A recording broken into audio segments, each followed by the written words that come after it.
ضروریات دین جتنی بھی ہیں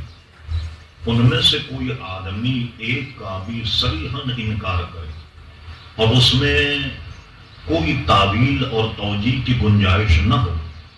تو ایسا آدمی دائرہ اسلام سے خارج ہو جائے گا۔ اچھا، دونوں باتیں میں بیان کر دوں تاکہ اب سمجھ میں آ جائے۔ کوئی ایسی چیز وہ زبان سے نکالے کہ مفتی اگر اس سے انٹرویو لے اور اس میں کوئی راہ بھی اگر اس کو بچانے کی نکالی جا سکتی ہے تو ضرور نکالے، بلکہ یہ تک کہا گیا کہ 99 باتیں نفی میں جاتی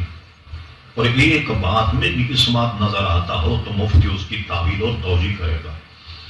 صریحاً اگر کسی نے کفر بکا، مثال کے طور پر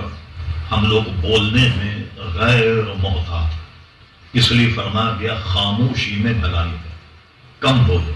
اور جب بولو تو کیسے بولو؟ ارشاد باری تعالیٰ سنی،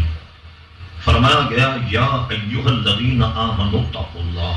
اے ایمان والوں اللہ تبارک و تعالیٰ سے ڈرو، وہ وقولوا قولا سدیدا، جب بات کرو تو صاف اور ستھری بات کرو، یعنی سچی بات کرو۔ جب تم ایسا کرو گے تو اس کا انعام کیا ہوگا؟ فرما یصلح لکم اعمالکم، اللہ تمہارے اعمال کو سنوار دے گا، ویغفر لکم ذنوبکم، اور تمہارے گناہوں کو معاف فرما، ومن یطع اللہ ورسولہ، جو اطاعت کرے اللہ اور اس کے رسول کی، فقط فاز فوزا عظیما، یہ وہ لوگ ہیں جو کامیابی اور کامرانی کو پہنچنے والے۔ تو ہمیشہ پرانی کہاوت آپ نے سنا ہوگا، پہلے تولو پھر بولو۔ اب ہمارے یہاں بغیر سوچے سمجھے لوگ بک بک کرنے لگتے ہیں اور پھر جب انہیں سمجھایا جائے تو حق کو قبول نہیں کرتے۔ ارے میاں جان، تمہارے جیسے 36 مولوی گھومتے، پتہ نہیں کیا کیا باتیں۔ اب مسئلہ ایک آدمی کو آپ روزے دار نہ پائیں اور اس کو تلقین کریں کہ بھئی تم روزہ رکھا کرو، وہ کہے ٹھیک، اللہ تعالیٰ سے دعا کریں میں گناہ گار ہوں، توفیق دے اللہ تعالیٰ، بھئی آپ نماز پڑھا کرو، بہت صحیح بات آپ نے کہی، دعا کیجیے اللہ تعالیٰ مجھے توفیق نماز پڑھو۔ اب کوئی یہ کہے میاں جاؤ، روزہ تو وہ رکھے گا جس یہاں کھانے کو نہ، جس شریعت میں کفر، جاؤ جاؤ میاں اپنی خبر لو، بڑے آئے نماز کی تلقین کرنے والے۔ امام غزالی نے حضرت عبداللہ ابن مسعود کا قول نقل کیا ہے ایک جگہ، جب کوئی آدمی کسی کو دین کی ترغیب کی کوئی بات کرے اور وہ یہ کہے جاؤ جاؤ اپنی خبر لو، ایسے آدمی کو بہت سخت گناہ گار قرار دیا گیا، اور فرمایا گیا اچھی بات اگر کوئی بچہ بھی کہے مان، انکار مت کرو، دین کا شریعت کا مقابلہ مت کرو، کوئی صحیح بات ہو اس کو مان لو، اور مسلمان کی شان عزیزان گرامی۔ تو کوئی ایسا کلمہ سرزد ہو جائے کہ جس سے آدمی پر کفر لازم آ جائے، وہ اسی وقت دائرہ اسلام سے خارج ہو جائے۔ آپ یہ نہ سمجھیں خالی دائرہ اسلام سے خارج ہوا، یعنی اپنی زبان کو اتنا قابو رکھنا چاہیے، کوئی آدمی اگر دائرہ اسلام سے خارج ہو گیا اور اس پر کفر لازم آ گیا تو اس کی اب تک جو نمازیں پڑھی وہ سب ضائع ہو، جو عمرے کیے، حج کیے، زکات دی، کوئی بھی نیک کام جو بھی اس نے آج تک کیا یہ سب کا سب ضائع ہو گیا۔ اب آج سے اس کا میٹر شروع ہوگا،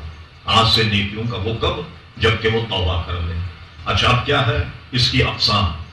اگر کسی نے کفر اکیلے میں کیا سوائے اس کے کسی کو معلوم نہیں تو خفیہ طور پہ توبہ کر لے اللہ تعالیٰ سے، کلمہ شریف پڑھے لا الہ الا اللہ محمد رسول اللہ صلی اللہ علیہ وسلم، اور اللہ تعالیٰ کے حضور کہ مولا یہ جو کلمہ مجھ سے سرزد ہوا، یہ کام جو مجھ سے سرزد ہوا ہے، میں اس کی تیرے دربار میں توبہ کرتا ہوں۔ یہ تو ہو گیا نا تجدید ایمان۔ اگر کوئی بات اس نے مجمع عام میں کہی تو اس کو مجمع عام میں توبہ کرنی ہوگی۔ کوئی بات اگر اس نے لکھ کر کے کہی کہ کسی اخبار یا کتاب میں چھپ گئی تو توبہ بھی کسی طریقے سے کرنی ہوگی، اخبار میں بیان دے، رسالے میں بیان دے یہ مجھ سے غلطی ہوئی اور میں اس سے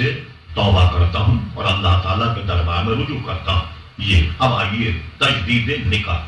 تجدید نکاح کا مفہوم لوگ بہت ڈرتے ہیں، وہ سمجھتے مولانا کہیں گے سیرا باندھ کر میمن مسجد میں آؤ دوسرا نکاح ہوگا، یہ نہیں، بلکہ گھر کے 4 آدمی بیٹھ جائیں، اس کو بھی خفیہ رکھ کہ اگر اللہ اس کے رسول نے آپ کا پردہ رکھا ہے تو دوسروں سے کہنے کی ضرورت نہیں، صرف اپنی بیوی کو سامنے بٹھا دیں اور گھر کے 4 آدمی بیٹھ جائیں اور کہیں کہ مجھ سے کوئی بات ایسی سرزد ہوئی، میں نے جب مسئلہ پوچھا تو مولانا نے کہا کہ تم تجدید ایمان تجدید نکاح کرو، کلمہ شریف تو میں نے پڑھ لیا ہے، دوبارہ پڑھ لے،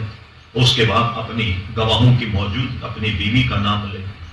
کہ اب مجھے تجدید نکاح کرنی، فلاں بنت فلاں، میں اتنے مہر کے عوض تمہیں اپنے نکاح میں لیتا ہوں، تمہیں قبول ہے؟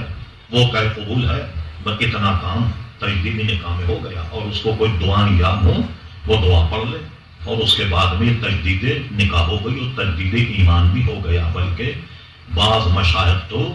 روزانہ کلمہ شریف پڑھ کر کے تجدید ایمان کرتے ہیں، بہت سے ایسے حضرات کو دیکھا کہ مہینے 4 مہینے سال میں تجدید نکاح بھی کرتے ہیں کہ ماننا کوئی بے خیالی میں کلمہ ذہن سے نکل جائے اور زبان سے نکل جائے تو تجدید ایمان تجدید نکاح بھی ہو گئی۔ یہ مختصر میں نے بات بیان کی، اور سب کا محصل یہ کہ زبان کو اپنے قابو میں رکھیں، کوئی بات ایسی نہ کریں، جب دین کا علم نہیں تو جتنا علم ہے اتنی بات کریں اور اس کے علاوہ کچھ مت بولیے۔ اور کوئی دوسرے صاحب؟ جی